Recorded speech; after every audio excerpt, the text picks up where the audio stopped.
What we do know is that there have been comments from some senior Israeli officials that are the most upbeat when it comes to the prospects of a ceasefire in a long time. The defense minister, Yoav Gallant, said that progress in the war has allowed Israel to, quote, make difficult decisions to return the hostages. I think we are at an appropriate point.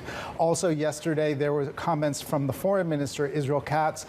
He said that I am more optimistic than I was when it comes to the prospects of a ceasefire. This is a major change from as recently as last week, when we were hearing comments that Israel thought that there was still quite a gap between Israel and Hamas about a possible ceasefire.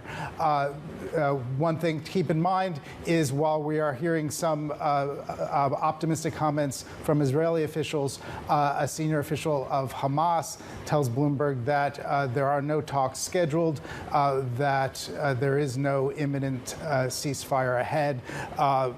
There has been no progress in the talks. Hamas is recognized by the United States and by the EU as a terrorist organization. Lizzie.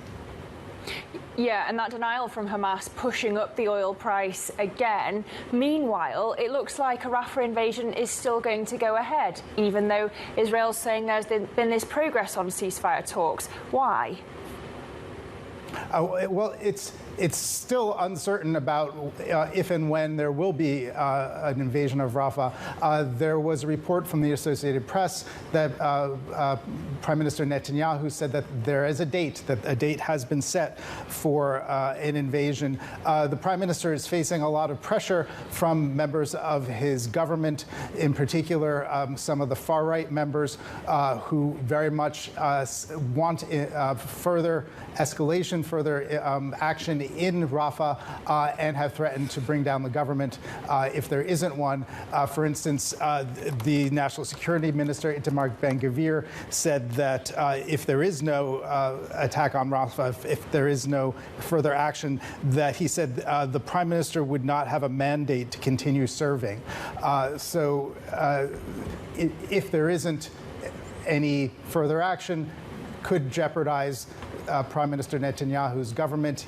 He has a very slim majority, and there's a lot of pressure that he's facing from others within Israel. So if he doesn't proceed with the invasion, then his stay in office, the length of it is definitely up for question.